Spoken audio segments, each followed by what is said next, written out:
Good morning, everyone, and welcome to the Pikesville Owings Mills Regional Chamber of Commerce membership meeting. I'm Marcy Gorman, Chairwoman of the Board of Directors. I want to thank the members of our board, chamber members, guests, and board members elect for being here today as I call this meeting to order. I first want to thank our distinguished speakers for their time this morning. We are grateful to have County Executive Johnny Oshefsky Jr. as our keynote speaker. He will be joined by County Councilman Julian Jones of the 4th District and County Councilman Izzy Patoka of the 2nd District. There will be a brief Q&A after the county executive speaks and after both councilmen speak. We are also very pleased to bring to you Maryland State Controller Peter Franchot, who will be speaking later in the program, and we'll have time for a few questions. Due to timing constraints, questions were sent to the board ahead of time. Part of the value members receive from the POM Chamber is easy access to our elected officials. At such a crucial time in our county, state, and nation, we feel it's important to hear from our leaders during this pandemic. So much remains unknown in terms of our economic future and the future of small business. I would like to thank our event sponsors, Brookdale Senior Living, and the reverse mortgage leaders of Steve J. Sless Group. Brookdale Senior Living of Pikesville is rooted in a person-centered approach, which means they help residents find a sense of belonging and purpose for memory care residents. The Daily Path is an evidence-based approach that offers gentle daily structure of 6 planned programs per day, which maintains residents' ability and the use of their current skills. At the Steve J. Sless Group in Owings Mills, you got a boutique firm with a combination 55 years of experience in reverse mortgage industry. The focus is providing equality-based retirement solutions. The Sless team will assess your situation to ensure that a reverse mortgage is the proper fit. They will answer questions and discuss your goals for finance to determine suitability. Remember, do more with less. On my last day in office as the board chairwoman, I now present to our members and guests my report on the POM Chamber. On February 28th, members of our board met with Senator Van Hollen to discuss the potential impact of COVID-19 on the small businesses, featured in an article in the Baltimore Business Journal. By mid-March, we were entered into a mandatory lockdown, and the POM Chamber became a community resource on everything from energy protocols to PPE availability. As financial resources became more available, we shared information from our Small Business Administration. Our chamber president became an expert on PPP and other state and federal aid to assist businesses. We knew our restaurants and event caterers would be impacted significantly, as well as retailers. We pushed out information from Baltimore County government, the Department of Labor, the state of Maryland, the Small Business Administration, and the CDC, and a number of local, state, and federal agencies. We left no stone unturned. Chambers everywhere rely on in-person networking and events to promote value to members, as well as recruit new members. We depend on membership dues, event sponsorships, and fundraisers to operate. Our 2 largest events for the chamber were scheduled for April and June. Both had to be canceled. We had to innovate fast. In order to continue to be a business resource requested by over 300 businesses, our executive board met to examine our chamber reserves to develop an emergency plan.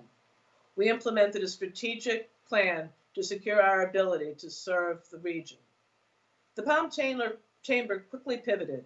We called members. We began hosting virtual networking events. Our board of directors wrote letters to Congress advocating for extended PPP when it ran out. We wrote letters requesting the 501c6s be included in the federal aid package.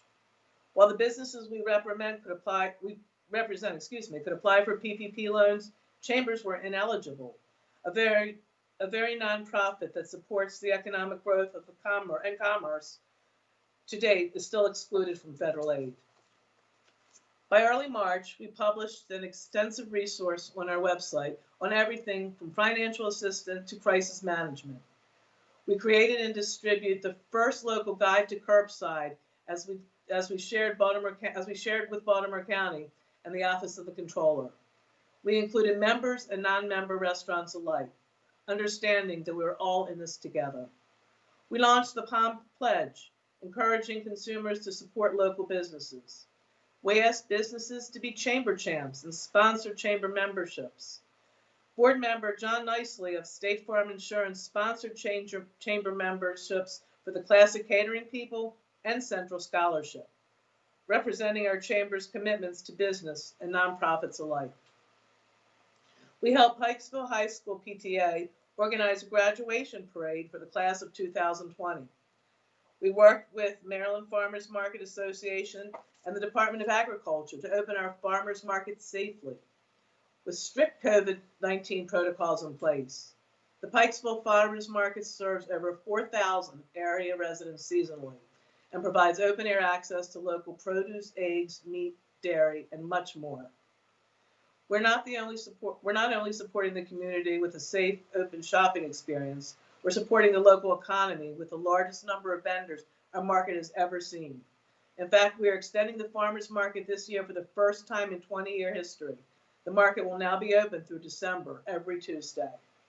This will allow vendors and farmers to make up for lost income and give the community a longer shopping season outside for local produce and holiday gift buying.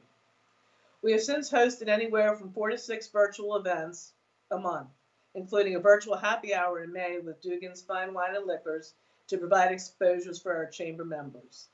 For example, attorney Eric Steiner presented on what every business needs to know about bankruptcy law. Event planner Heidi Hiller presented how to move to a virtual events. As chairwoman, I am proud of the way the Palm Chamber is serving the Pikesville, Owings Mills, and region. As you will hear later in the program, our chamber is especially grateful for the support we have received from the state of Maryland and Baltimore County.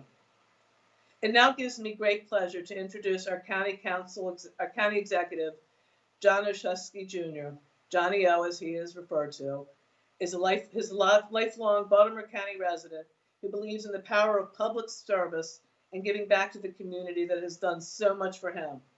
Since taking office, he has provided record funding for Baltimore County Public Schools, made the county budget process more transparent, and created an Office of Ethics and Accountability. Please join me in a warm welcome for our county executive, Johnny L. Good morning, everyone. Thank you, Marcy, for that introduction, and thanks for all the hard work that you do. Beth, thanks to you and the board for your service in the community. Congratulations to all the new board members, as well as those staying on to continue. We appreciate your service. I am pleased to be joining all of you this morning, even if only virtually, and grateful to be joined by my partners in government at the state and local levels, Council Members Jones and Patoka, Delegates Stein and Belcastro, and Comptroller Francho. You know, a lot has changed since I joined you this time last year at Grey Rock Mansion, and to say that this year hasn't gone according to plan would be the understatement of the century. When I spoke to you about a year ago, we couldn't have imagined that we'd be navigating a global pandemic. We couldn't have imagined that our kids would be remote learning, or that our local economy would have come to a grinding halt for several months. But it's the role of government to step up and respond when unexpected crises happen. And that's exactly what we've been focused on doing since March. Supporting our small business community and our economic recovery has been a top priority of mine since day one. And we continue to look for new ways to support our small and local businesses. I know you're doing all that you can too, even creating a COVID-19 page on your website, one of many actions you've taken. Just last week, we were in Reisterstown, Baltimore County's newest official Main Street, to announce our latest grant program to support our commercial corridors. Traditionally, we offer commercial revitalization action grants, or CRAG grants, for up to $10,000 for eligible business associations. This year, we've expanded those grants to up to $30,000 in an effort to support small businesses in our corridors as we approach the holiday season. And earlier this month, we announced a $2.5 million reimbursement fund to support restaurants, which we know have suffered considerably as a result of this pandemic. You know, Baltimore County's restaurants play a vital role in our local economy, and we will continue to do our part supporting their recovery. So with the cold weather arriving soon, we know that created a new set of challenges for dining establishments that we want to help continue offering outdoor dining and other safe options. So through the program, the county will offer funds of up to $15,000 to reimburse Baltimore County-based restaurants or food establishments for capital expenditures fixtures, equipment, and cleaning disinfectant services necessary to operate safely. These were just the latest efforts to support our small businesses and help them weather this storm. Through our small business reimbursement program, we've helped nearly 300 businesses install capital improvements to prevent the spread of COVID-19. Our COVID-19 relief fund has provided working capital support of up to $250,000 for small businesses earlier in the pandemic.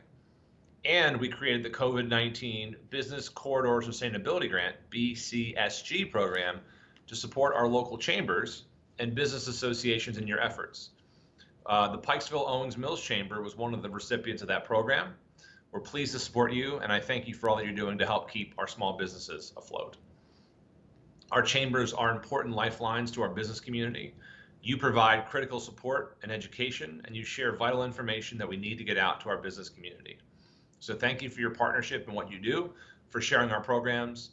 And I'm especially pleased that we've been able to leverage all of our federal dollars and supports and to be strategic about our investments to provide these programs without having to dip into our rainy day fund in Baltimore County. That means we get to keep our coveted AAA rating and not risk it, while also being fully prepared for any challenges that may still be looming over the horizon. In addition to business support, we've taken a number of steps to support families and communities. This month, we've announced that we have $2 million for phase 2 of our eviction prevention program. In this phase, we're partnering with community-based nonprofits to help residents avoid losing their homes. In the first phase, we distributed over $1.2 million to nearly 500 households. We've also worked hard to make sure that no person in Baltimore County goes without a meal. Together with our school system, we've distributed more than 7 million meals since the pandemic began. 7 million. And we continue to distribute boxes of groceries and fresh produce every Saturday at locations around Baltimore County. We've created a child care subsidy program for low-income families, and we created a Baltimore County Emergency Response Fund, which has allowed us to raise over $400,000 in grants for local community-based organizations that are on the ground working as a safety net for our families. So many of our neighbors are struggling, and we have a responsibility to help them get to the other side of this crisis. All of our efforts and more are aiming to do just that. Of course, the pandemic will be with us for some time, and even as we continue to respond, we have to continue the regular business of Baltimore County. I wanted to touch on just a few things that we've also been working on. This summer, we saw the protests here in Baltimore County and across the country in response to the relentlessly unjust treatment of African Americans. I'm proud that in Baltimore County, we took significant steps forward towards equal justice with the passage of the Smart Policing Act. It was introduced by Councilman Jones, supported by Councilman Patoka, and passed with strong bipartisan support, nearly unanimously. The law, crafted with input from key stakeholders, includes critical new policies like banning chokeholds and prohibiting officers with records of misconduct from other police departments from joining ours. It will also codify into law many of the significant reforms I started that were already underway. And at a time when we feel more divided and more alone than ever before, we're doing the unthinkable in Baltimore County. We're pushing meaningful bipartisan police reform.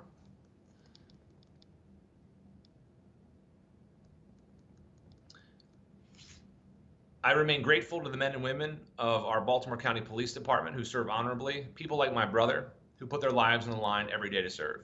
And I thank Chief Melissa Hyatt for her leadership. Chief Hyatt shares my vision for community policing, and she knows that we can make our great department even stronger. Meanwhile, even though our kids aren't in the school buildings today, it doesn't mean we should stop planning for our future. Every student in Baltimore County, regardless of their zip code, deserves access to a safe, modern school facility that meets the needs of their community. With aging infrastructure and a growing population, we have significant school construction needs, particularly at the high school level. We recently shared the initial recommendations for high school construction from our 10-year capital plan. The experts, consultants from Canon Design took a detailed look at our county's high school buildings with a focus on adequacy and equity, school facility conditions, and capacity utilization. They also engaged stakeholders, receiving more than 22,000 responses to a community survey. Using their findings, the consultants developed recommendations for how Baltimore County should prioritize our resources for high school construction. They found the county has approximately $1.2 billion worth of capital needs at the high school level. Now, to put things in perspective, if recent state funding trends for our high schools continue, it would take 27 years to address those identified high school needs. So, once again, we'll be back in Annapolis this year asking the General Assembly to provide counties with the funding we need to meet the needs of our students, our educators, and our communities. Education has been and will always be a top priority. When I was a teacher, I worked in a trailer. I know what it's like to teach and learn in substandard conditions, and I will continue to advocate for what we need to ensure our students have every opportunity to succeed. We also recently had the opportunity to discuss our state priorities with transportation with our MDOT CTP tour. Year after year, the Dolefield Exchange has topped our CTP priority list, and year after year, the state has declined to include it in their plan. I'm pleased to report that Secretary Slater has expressed a desire to engage with us on the matter, but we must continue these conversations so that we can get the resources we need to move forward on that critical project in Owings Mills. We also know that roads alone aren't the sole solution to our transportation challenges. In the coming days, we'll have more information to share about our Towson Circulator pilot, which is a critical first step to build a county local transit infrastructure. And when that pilot is successful, it will provide a blueprint for similar circulators in other corridors, including Owings Mills. Before I wrap for questions, I want to just remind everyone this virus is very much with us still. And while we've taken extraordinary steps to keep our residents safe, each of us has personally sacrificed to keep our families healthy. This has been difficult for all of us, but it's been necessary. This is a crisis the likes of which we've never seen. It requires us all to continue to do our part. Please keep social distancing. Please keep wearing masks. Please keep doing all that we can to stop the spread of this deadly disease. If we all do our part, we can get to a better place together. Thank you for the opportunity and your partnership. I look forward to any questions you might have.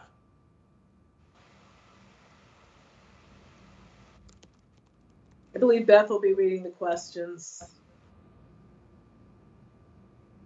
Can everybody hear me? There we go. Thanks so much again, County Executive. I have a few questions for you that were emailed to us ahead of time. And the first one is, you've just nominated a new Director of Economic and Workforce Development. In these challenging times, what do you think should be the 3 overriding goals right out of the box? Well, all of the goals are economic recovery, economic recovery, economic recovery. I'm thrilled to have nominated and had Leonard Howey confirmed as our next Director of Economic and Workforce Development. He has a long-standing history in the Department of Labor. He was the State Labor Secretary, and he's served in other agencies as well. So he has a broad, vast experience. He is particularly skilled in workforce development. And so, we think about all the sectors that need recovery, and he'll be working with all of them. I mean, you look at the programs we've put into place. We've put millions of dollars on the street for business recovery, infrastructure investments. We had a grant program for those businesses that could not procure PPP in Baltimore County. Over 60% of those businesses we supported in that program were women-owned and minority-owned businesses. But Leonard's here to work with us on tourism. We still have not lost our commitment to that, and we know that that's been a particularly hard-hit industry. Infrastructure investments like transportation and the Dolefield Exchange and the circulators. We continue to do workforce, connecting people with those jobs as they come back online, and then working with our business community to make sure that we sustain the great businesses we have and also find ways to recover in the years ahead. And obviously, this chamber and chambers across the county are going to be great partners in that effort. We look forward to having Leonard come out and partner with all of you to talk about the ideas and the needs of our respective business communities. And that actually leads directly into my next question, which is about tourism. What plans and resources are there for towns like Pikesville to attract tourism?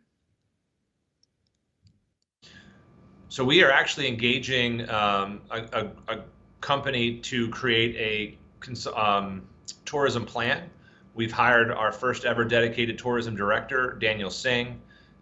We have recently finished revitalization plan from planning on Pikesville. So I think if we marry all the resources we're putting together between Pikesville specific, tourism generally in Baltimore County, and continue to sort of make that push, working with, with this chamber, figuring out branding and marketing for Pikesville. This is really about collaboration and partnership. We are putting money behind tourism in a way that this county has never done before. And there are incredible assets in Pikesville and Owings Mills. And so we look forward to leveraging those and moving forward with all of you. Sent an email to Amy Mante in Department of Planning saying the Palm Chamber feels the county's love. So thank you, because we really do feel the support and the partnership, and we're looking forward to collaborating in what I think a lot of people would just push off as a loss because of the pandemic, but Baltimore County is completely behind our small businesses, and we're grateful. So my next question and last question, County Executive, is do you see a connection between economic development in our business districts and social justice issues? That's a big one. I mean, look, I think social justice, it is interwoven with all that we do, and it's in our policy making, it's in our education system, it's in our business community, and so I think that we have an obligation to tackle these things. I think that there are opportunities for small and minority-owned business owners. We are actually in the process of finishing our disparity study in Baltimore County, which we'll be revising our policies subsequent to that around MBE, WBE issues. But really, it's about empowering business owners to lead by example. We look at issues like, supporting you so that you can pay your employees a fair wage and support them, converting and investing in our key corridors like the Pikesville corridor, engaging the community and what they want to see. So, I mean, all these issues are integrated, and I'm proud that across the board, we're doing that in Baltimore County. We're doing the work, and we are, trying to make sure that everything we do is engaging and thoughtful to all members of our communities. And so I think the answer is yeah. Thank you so much, County Executive, for your time, for your leadership. Marcy has a few words to say. And again, thank you so much, and for being part of this. It's a little tricky doing this all online, but we look forward to having you next year in person. Yeah, me too. Thanks. Thank you, County Executive.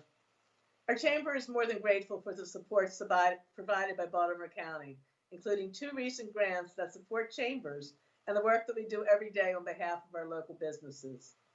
We are also overjoyed to know that the county is expanding funding for restaurants to cover the needs for winter operations during this pandemic. Our next speaker is County Councilman Julian Jones of the 4th District.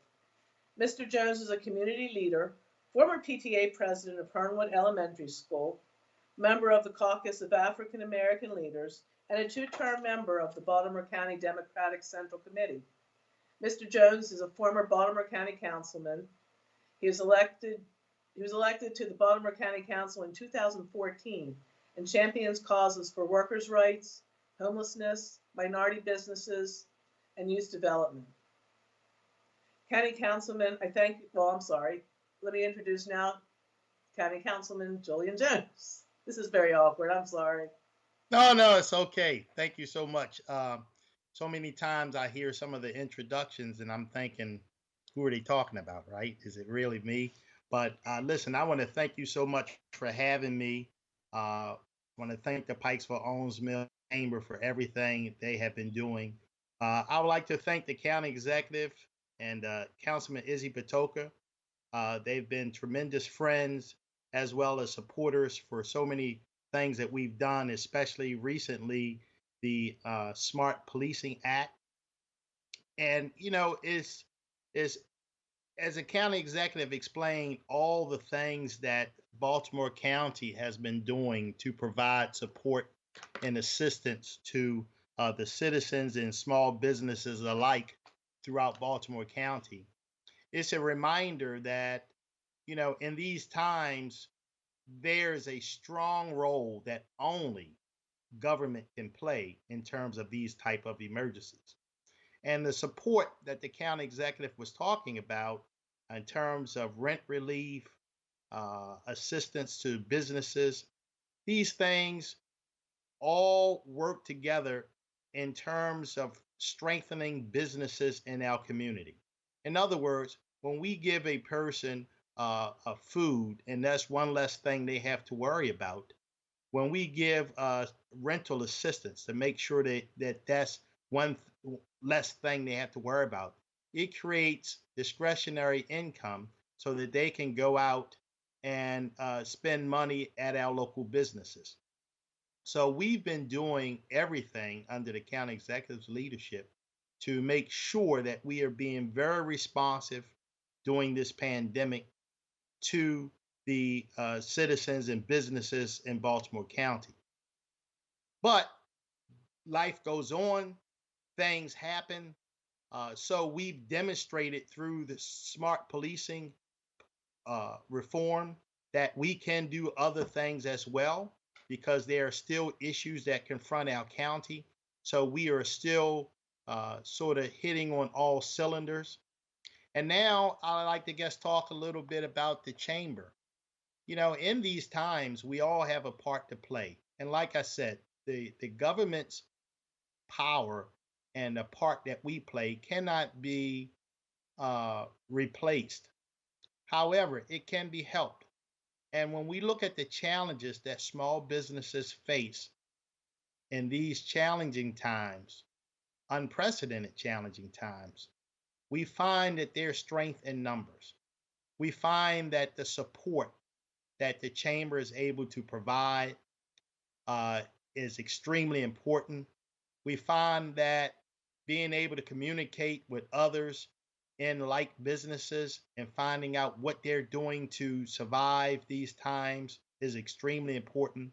And while you're running, I would urge everyone to check our website and make sure that you are getting all the assistance that you can get in terms of programs that we offer.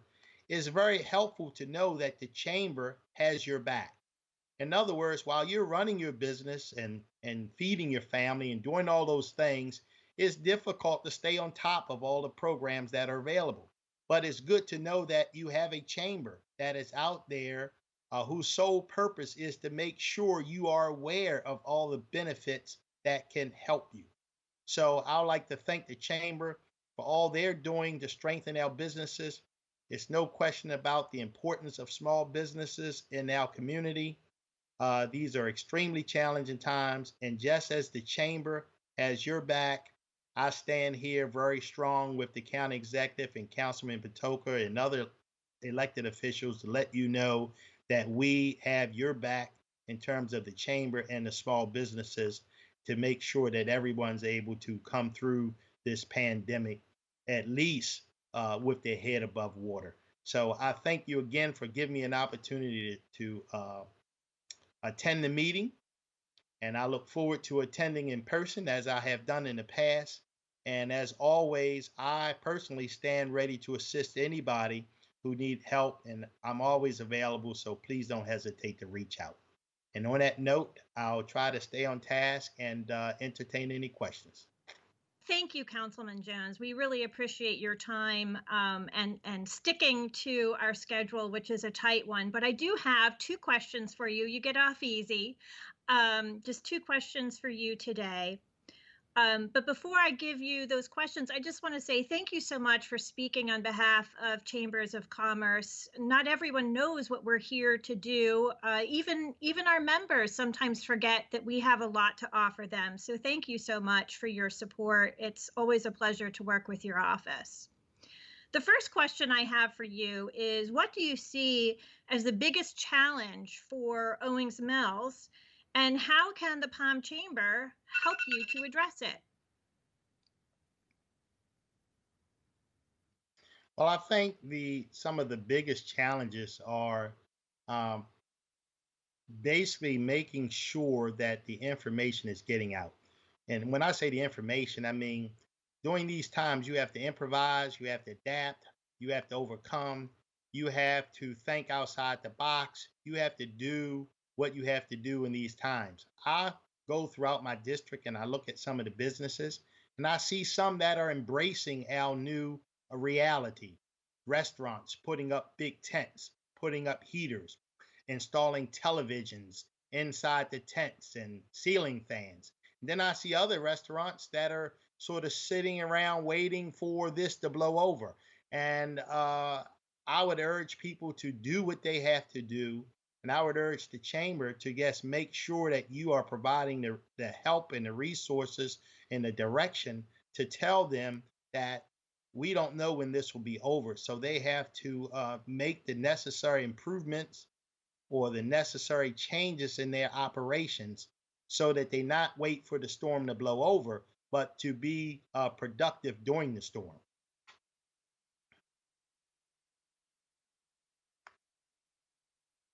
With that, and you lead perfectly into my next question, which is about restaurants specifically. And the county, of course, has announced their support to assist restaurants, expanded support to assist restaurants, especially through the winter months.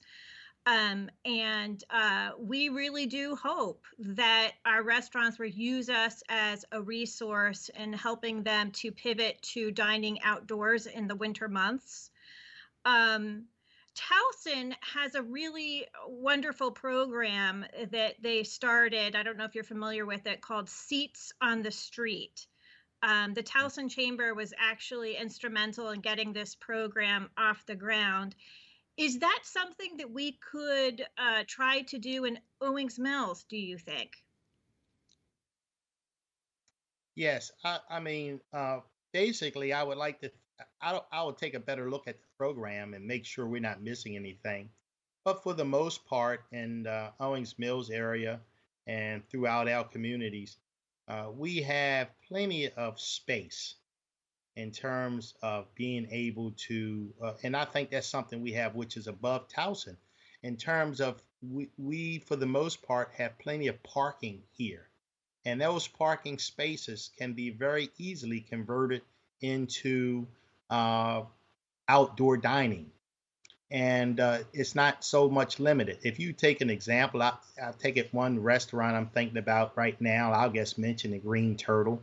If you look at what they did in terms of the size of tent they have and the things they put inside the tent, I mean, it shows you that we have a lot of the physical infrastructure or geography, which I think is better during this environment than what they have in Towson.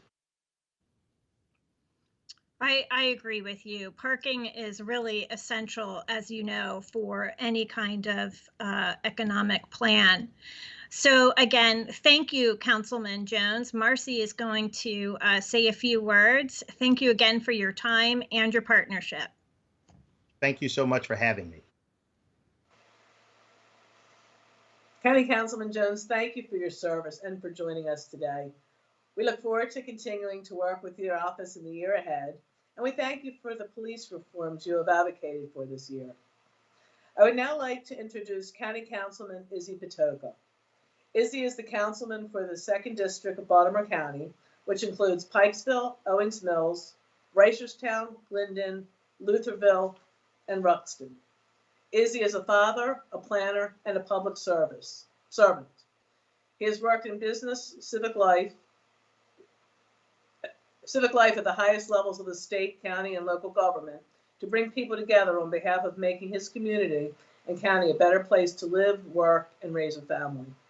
A community leader and tireless advocate, he has worked with elected officials, business leaders, clergy, civic organizations on behalf of the priorities that matter to Baltimore County, including public education, a strong economy, affordable housing, efficient transportation, public safety, and a healthier environment. Please join me in welcoming County Councilman Izzy Patoka. Izzy.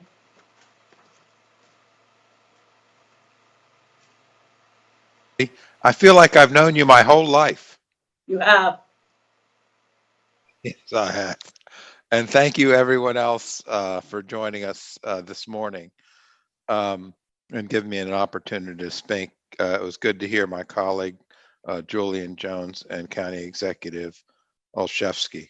So we, as County Executive Olszewski mentioned, we live in very interesting times, troubled times. We have 4 crises that are impacting us simultaneously at a national level. We have a health crisis with COVID-19. We have certainly an economic crisis that's front and center on the Chamber's radar screen. We have a police reform crisis, and we have a global warming crisis. And even at the local level, we can take measures to address all of these crises. Well, you might say, well, how do we impact global warming here in Baltimore County and as a council member? And I would say that we make environmental friendly decisions during our comprehensive zoning map process. We hire a sustainability coordinator so that we can take these small incremental steps. And if all the jurisdictions across the United States do their part in our health crisis, in our economic crisis, in police reform, and in global warming, I believe that will make significant headway. Many of you know that I'm a planner by trade, and the buzzword in planning now is complete streets. And I think there's some effort in Pikesville that we've made towards complete streets, but I also believe that there should be a new term in the planning field called complete communities, and that's something that the chamber has been and can continue to be a big part of it. I think we all are doing things to make a complete community that we haven't done before, like, for example, related to the health and economic crisis. People are in need that have never been in need before. I know that I've participated personally in dozens of food distributions, and the people that are coming to these food distributions are people that have never needed assistance in any way from anybody their entire lives, but the world has changed. Marcy and I both know from our parents' experience that living in interesting times is not always good, and they lived in a very tragic time, and we're closing in on a crisis that's not the same, but we have to put 100% of our effort in correcting this, and I think the chamber has a large role in that. We have a lot of challenges that we're working on. These complete communities, I think, really relate to balance in the community, having good commerce, having good recreational opportunities, having a good library. And so here in Pikesville, we really don't have any rec center in Pikesville. We have a senior center that's on the second floor of a building. I think the comptroller is with us, Mr. Comptroller. We have the Pikesville Armory, which is a vacant 14-acre site in the heart of the commercial area that I certainly will just say that I feel like the state could do a little more and hasn't really stepped up to the plate in the way that it really could. The county executive mentioned the CTP. So the CTP is the Consolidated Transportation Plan. And so that relates to us. And I know I was on the tour, the CTP tour, with this head of Secretary of Transportation. I'm sorry, he used to be the head of State Highway. And I mentioned 2 things. One is the Pikesville core commercial area, which is a state highway, and how we might add that into the mix of discussion, and sidewalks in areas outside of the Pikesville area. I'm sorry, not outside of the commercial area, so that we can move towards complete communities. And, to have this complete community and have complete commerce, we need to be able to make left turns on our main thoroughfare. And so that's something that has been a challenge that I brought up also at the Consolidated Transportation Plan Tour with the Secretary of Transportation. So I don't want to sound like Debbie Downer, but I think that I wanted to frame that up so that I could commend the board members for stepping up to the plate to make Pikesville a stronger place to live, work, shop, go to school, raise a family, and be that complete community that we all know it can be. So thank you, Marcy, for giving me a few minutes to speak. Thank you, County Councilman Patoka. Just as Councilman Julian Jones spoke to the questions before I even asked them, you too have sort of intuited the questions that we received from members. There are just two that we have for you. And again, you've already touched on them. What, if any, programs exist to attract businesses to Pikesville? For example, tax breaks. Well, I would say that we have a new, Leonard Howie is, as the county executive alluded to, Leonard Howie is the new director of the Economic Development and Workforce Development Department. And so every economic development department, as far as I know, for any jurisdiction, their primary function is to retain and attract businesses. And through that, provide incentives. We do it for the big guys. We do it for Trade Point Atlantic. We need to do that same thing for the smaller businesses. And so he is 2 days on the job. And so I will say that what we all need to do is we need to get him to Leonard Howie, Howie. We need to get him to a chamber meeting. In fact, when he can't really call it an interview, it was a meet and greet with the county council before he was selected, but after he was nominated, I asked him that exact question, and he said, "Let me get my foot through the door, and then I'll be able to answer that question and be able to address some of those needs." And specifically, what I was talking about was smaller, older commercial areas inside the Beltway, like Pikesville. Thank you. And I just want to comment on your answer, and that is, this is the behind the scenes work that a chamber does. We work with our local leaders and county government, state government, and sometimes more recently with the pandemic, our federal government, to advocate for our small businesses. In working with leaders like Mr. Howie, who's 2 days on the job and who will be invited very soon to a chamber board meeting so that we can work on incentives for small business coming to the Pikesville Commercial District.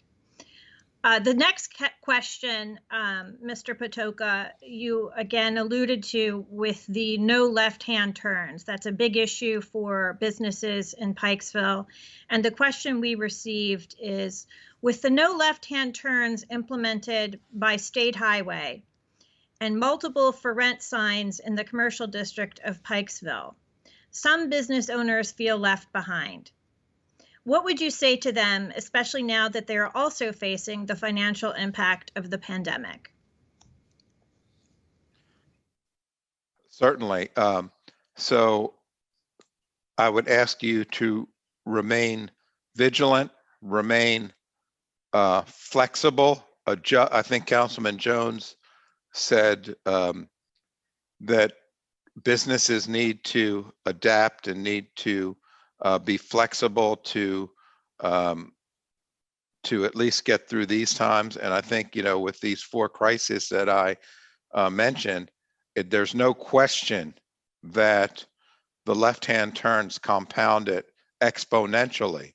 And that's why I felt it appropriate to bring up, our little neck of the woods called Pikesville to the Secretary of Transportation of the state of Maryland, Greg Slater, because if we don't rally for Pikesville with high levels of government like secretaries of transportation, if we don't do that, nobody's going to do that. And I'll promise you that I'll continue to push that.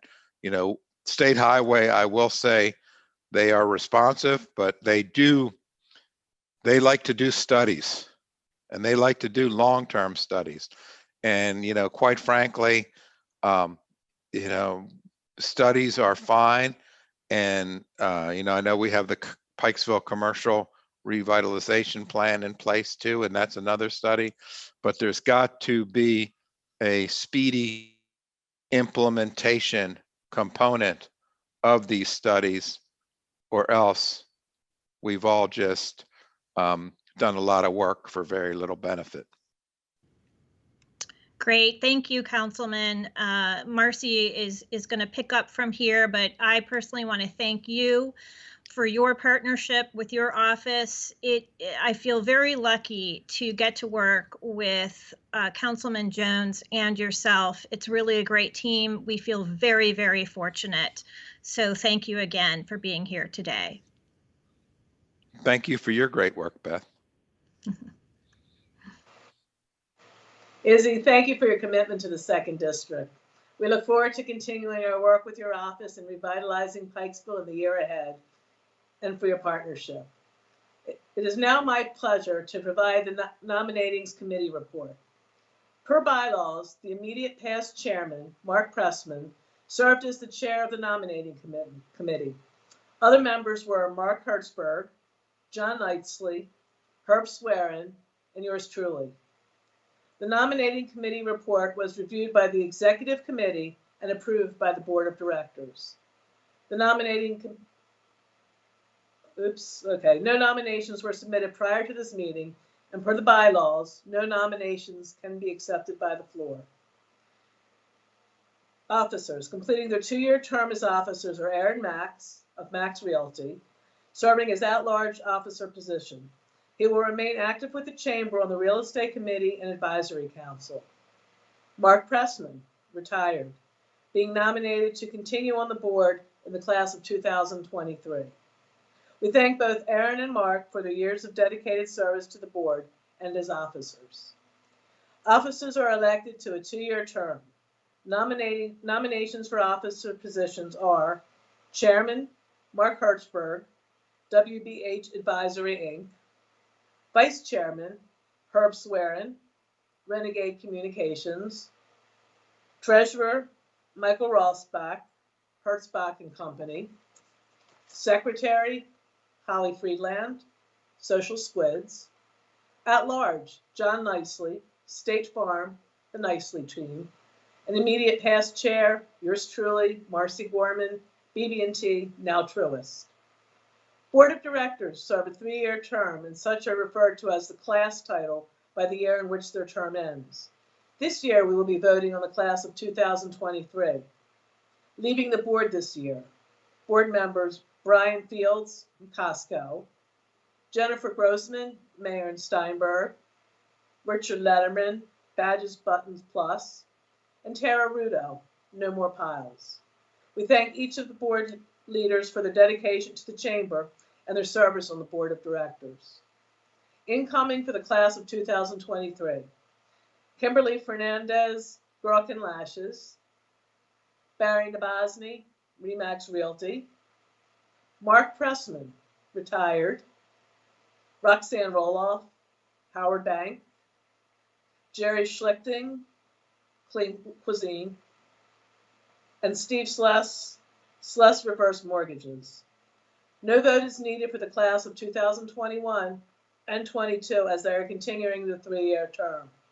These classes include Arthur Putzel, Trout Daniels and Associates, Nadav Spigler, Samuelson's Diamond Estate Buyers, James Dorff, Skilled Networking, and Karen Sugar, Sugar Associates LLC. Now I call for a vote, and this is going to be a unique vote, a vote for the members present to accept the slate of officers and directors as presented for the coming year. And I can hear you. So all in favor, please say aye. And all opposed, say nay. Since I didn't hear any nays, I'm going to go back to Councilman Patoka, who's going to install the board of directors. And board members of the Pikesville Owings Mills Regional Chamber solemnly swear to carry out your duties to the best of your abilities and to uphold the bylaws of the Pikesville Owings Mills Regional Chamber and to defend with vigor the rights of the chamber members. If so, please answer, I do. And I heard a lot of I do's out there. And so I'm going to say my congratulations to the new board under the authority granted to me as your county council member. I declare that effective now at this annual meeting of the Pikesville Owings Mills Regional Chamber on October 16th, 2019. You are duly installed as board members and officers of the Pikesville Owings Mills Regional Chamber of Commerce.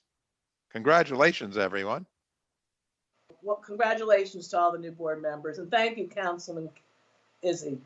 So I am going to go ahead and read the president's report. I am Beth Reingold, president of the Palm Chamber. So I'll just introduce myself and welcome you all here to our first ever virtual annual membership meeting. The Palm Chamber is working on a strategic plan for the coming year with a special focus on what the next 6 months will look like. This plan will include programming, networking, virtual events, and fundraising. If you haven't already, we hope you will register today for our Pikesville Virtual 5K. The 5K will be a very special Miles That Matter 5K run walk this year. In partnership with There Goes My Hero, proceeds will benefit blood cancer patients while celebrating at the same time all local heroes, from our first responders to our frontline workers. From Pikesville High School senior Sam Suchin, who printed shield guards for Sinai Hospital on his own 3D printer, to Classic Catering, which in the early months of the pandemic partnered with the World Central Kitchen with nutritious meals for those in need. And I'm just going to ad-lib here and tell you that one of our incoming board members, Jerry Schlichting of Clean Cuisine, is working with the community to assist those in need for Thanksgiving. So we'll have more details about that later on. In the months ahead, you will see the Chamber partnering with healthcare companies, hospitals, volunteer firefighters, local police, and educators to create a better, safer, healthier place to live, work, and play. Prior to the pandemic, we partnered with 1,000 Friends to focus on the Armory, which Councilman Patoka mentioned, a project that we continue as a chamber to actively pursue. Plans to provide networking for young entrepreneurs are in the works to support young businessmen and women just getting started in a difficult economy. We also plan to enhance our efforts in supporting minority-owned businesses in Pikesville and Owings Mills. Our chamber has always been recognized for its dynamic board of directors, a group of highly skilled and engaged business owners committed to the commercial, educational, and civic success of the large region our chamber represents. That continues to this day, especially as we recruit new board members representative of our local businesses. And I want to thank and congratulate all of our incoming board this year. We're so excited to have you. One of our partners and benefactors of our fundraising efforts is Baltimore Hunger Project, which provides much needed weekend meals for children at Millbrook and Woodholm elementary schools. We hope to help Baltimore Hunger Project expand to serve even more of our schools in Pikesville and Owings Mills. We will be working on marketing the chamber in new and productive ways to better educate the community about what we do to support local commerce and economic growth. None of this would be possible if we did not have the assistance of Maryland State and Baltimore County. Our partnership with the state and the county's Department of Planning has been instrumental in these past several months. For example, with the help of the Department of Planning, we recently applied for a large-scale Maryland Community Sustainability Grant, which, if approved, would provide funding for much-needed revitalization in the area. Keep your fingers crossed.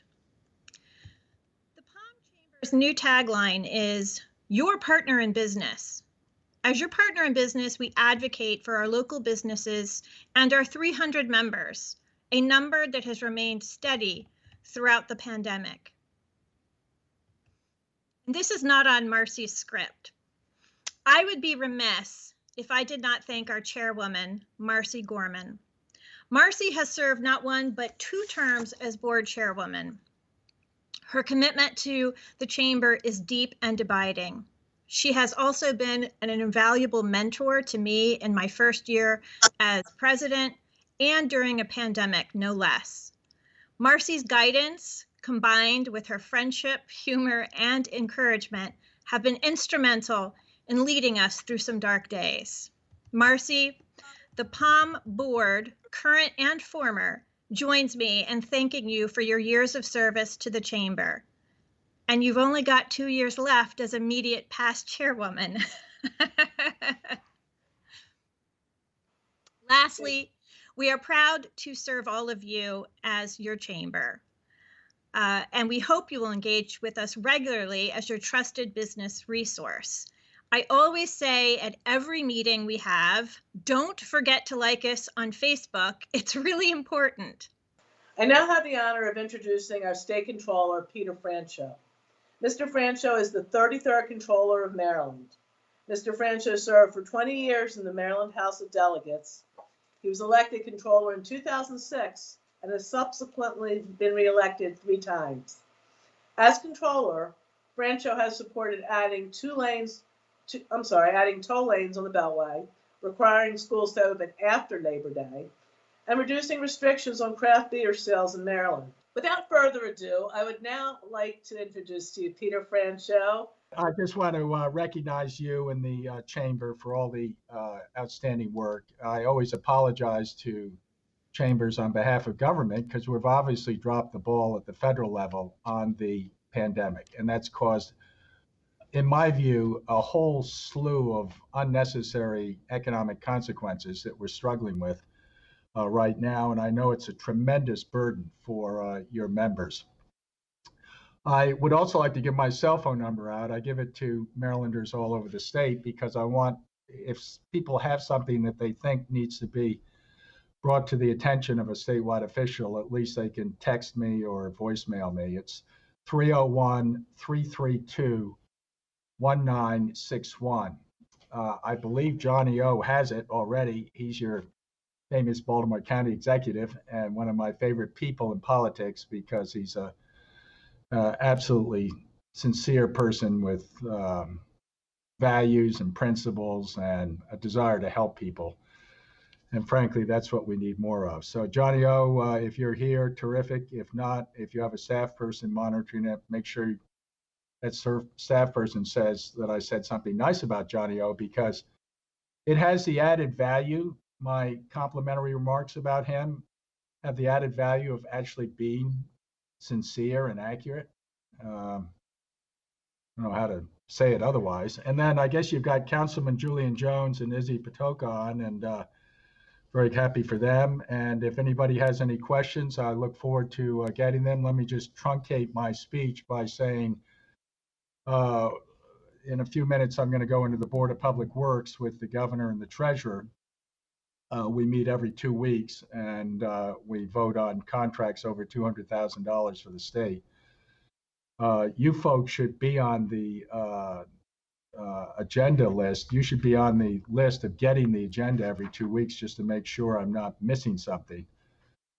But the situation's pretty dire facing us because we have these huge uncertainties. So first of all, we have a national election in a couple of weeks, and that's going to clarify things a little bit.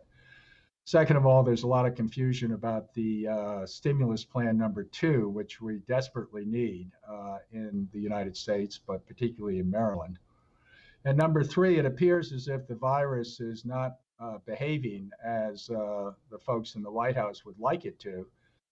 And we have 31 states that have hotspots. There's a strong likelihood that we're going to have a resurgence of the virus during the flu season. And those kinds of uncertainties and unpredictable events, which I hope the stimulus does happen, and I hope the resurgence does not happen. But it's hard to predict, and we're on a bit of a roller coaster as far as volatile economic times. We have a huge number of unemployed Marylanders who have filed first-time unemployment in the last few months. That's simply an unbelievable number. It's underreported because there's so many people that are kind of off the radar system. We're facing significant billion-dollar reductions in the state budget. But I emphasize that for me right now is a second priority. I know it affects the counties and the municipalities also.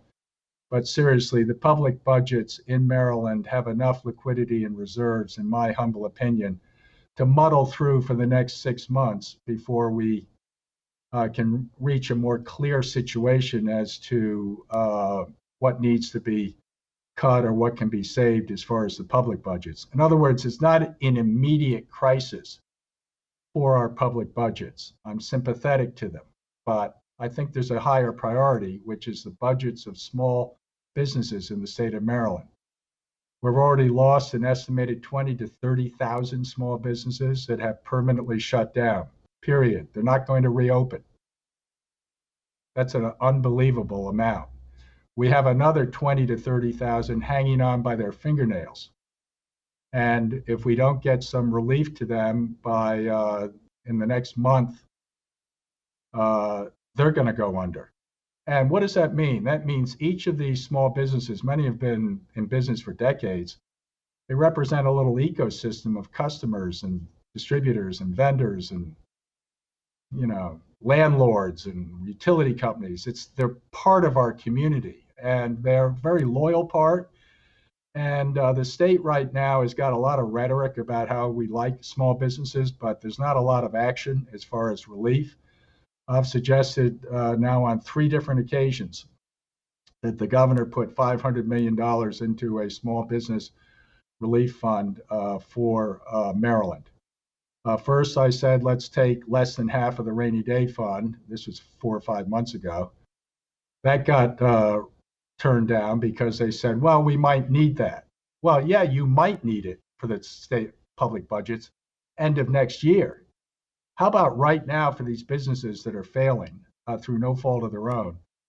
And every one of these businesses that fails is a tragedy in the sense that it's going to cost far more for the state to replace that business than it would be to simply save it. So the rainy day fund was rejected. Obviously, it's raining out. It's just what the fund was designed for. There's $1.2 billion in it, and I asked for $500 million to be spent on small businesses. Perfectly appropriate and affordable. However, that got rejected. Then we had a $585.8 million positive fund balance on June 30th in the state checking account. And this money was unallocated, unexpected. It's there because of the federal stimulus plan, which I won't get down into the weeds, but basically that stabilized the Maryland economy and tax revenues, particularly for income withholding, were taken out by companies. That's why we ended up with more money than we thought. Well, anyway, that money could also be spent directly on a small business relief fund. Right now, it's just gathering dust in a state checking account somewhere. That also has not gotten any traction. So over the weekend, I called the governor and suggested that he add $500 million, one time only, to the capital budget of the state's authorization so that we could use that as a backstop for spending reserve money that we have right now on small businesses. I will just conclude by saying if we don't do this in the next month, we are going to regret it for years and years. And the businesses that we lose that right now are hanging on by their fingernails and kind of I can't emphasize how critical the problem is. Getting $500 million distributed, we could distribute it in a week. I'm happy to help through the comptroller's office, happy to partner with the governor and the legislative leaders, but this is not something that's up for review and academic study and debate and, gee, will the legislature look at it next January? No. Come December, they're gone. So if you guys want to pitch in and help sound the alarm, all I'm asking is that the rhetoric that us politicians use for small businesses that we love and are the backbone of our communities and our economy, how about some action to meet the rhetoric? And I also think it would probably promote the federal stimulus because, at some point they're going to get their act together in Washington and be ashamed of themselves for not doing what they should be doing, which is a stimulus plan. And I will just conclude by saying I am a moderate fiscal person. I'm tight with a dollar. I'm known for that. But we need this stimulus right now. Otherwise, we're going to rue the day down the road. And the winter that's coming is going to be long and cold and harsh. And we're going to have a lot of tumbleweeds going down our main streets unnecessarily. So help me out if you want to on this particular issue, and I'm open to any questions where I might be of help to you guys. All right. Thank you, Comptroller Francho. Thank you for joining us. And thank you for sounding the alarm. We're definitely going to be there with you. Pikesville especially needs you. Little Pikesville, Maryland, file that one away because Pikesville was hurting economically even before the pandemic. I just have one question for you that we received in advance, and it begins with a quote from the Baltimore Business Journal. So the Baltimore Business Journal quoted you on September 29th as saying, without a second stimulus package, you just addressed this, we are taking a tremendous economic risk. The reality is we don't know what awaits us in the coming months as the flu season coincides with a deadly novel virus that continues to infect and kill Marylanders every day. We don't know if a second economic shutdown, will be necessary to prevent a resurgence in COVID cases. And if it is and Congress fails to enact a second stimulus package, the worst case scenarios that we've been able to prevent from happening will most likely come to fruition. So there is a question here, and here's the question. Can you outline what small businesses can do to prepare for any one of those scenarios? And how can the county and the state help?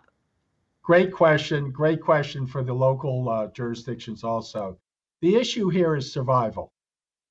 If you can survive, if your small business can make it to February or March of next year, I believe A, we'll have the national elections clarified, obviously. B, I believe we will have a second stimulus because it's just mandatory and imperative. And thirdly, I think we'll have some at least strategy of how to control the virus so that it's not, whatever they reported yesterday, 31 states are in the red zone as far as a resurgence of the virus. So I think my message to the small business community is, I know it's been terrible. I know you've had to be innovative and nimble in changing your business policies. I know many of you have put your personal savings into preserving your business. If you can make it through to March, I think we're going to get into a situation where, frankly, some of the prosperity we're accustomed to returns. My experts tell me there's a god-awful amount of money in Maryland families' checking accounts right now. Why is that? Well, the stimulus plan provided a lot of paycheck protection. People got paid often for not doing anything, but there's nothing they can spend it on. They can't travel. It's not safe. They can't go to theaters or movies. They're not open. So they can't go to restaurants as they used to. So the point is that there is a record amount of money in Maryland families' bank accounts right now. And once we get through the next 6 months, I think you're going to see some of that money entering into the economy. Right now, it's sitting on the sidelines. So survival, please don't close your doors. Call me if we can do something. I am continuing to pound the table because the $500 million I'm talking about is a crucial recognition from the state of Maryland that, in fact, we need to have your small businesses in Pikesville and elsewhere just muddle through. If you're able to do that, I think there's a better day ahead. In fact, I'm sure there is, because this is a great state we live in. It's a great country. The capitalist system is not perfect. It has flaws, but it's kind of quirky, free enterprise. But it actually is better than any other system around the world. And I think what we're going to have when we come out of this is actually a strengthened economy, because we're going to have a lot of these practices like remote learning and remote sales are not going to go away anytime soon. I don't mean to ramble on. I just think that the county economic development officials and the state economic development folks and municipalities should be focused like a laser on saving what we have. Stop the bleeding. Keep these businesses alive, and then we can deal with the situation in March or April. Great. Thank you so much, Comptroller Francho. We want to thank you for being here. Our chairwoman, Marcy, is going to share her last thoughts, and thanks to you. So have a wonderful day, and thank you for all you do for the state of Maryland. Thank you. Thank you, Mr. Francho. We're grateful to have had you here today and wish you the best of luck in your future endeavors. In conclusion, I would like to once again thank our sponsors, Brookdale Senior Living and Reverse Mortgage Leaders of the Stephen J. Sless Group. And I would also want to congratulate our new board members. Welcome to the board. And thank you all for spending your morning with us. This now concludes our program.